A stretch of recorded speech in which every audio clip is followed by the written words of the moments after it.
Necə oldu ki, bir yoga müəllimi Yaponiyanın ən təhlükəli adamına çevrildi və az qala 3-cü Dünya müharibəsini başladacaqdı?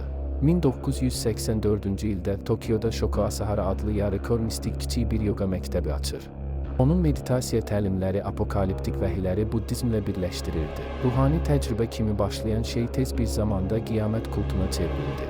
Bir neçə il ərzində minlərlə insan bu təriqətə üzv oldu. Laboratoriyalar qurdular və zarin qazı istehsal etdilər.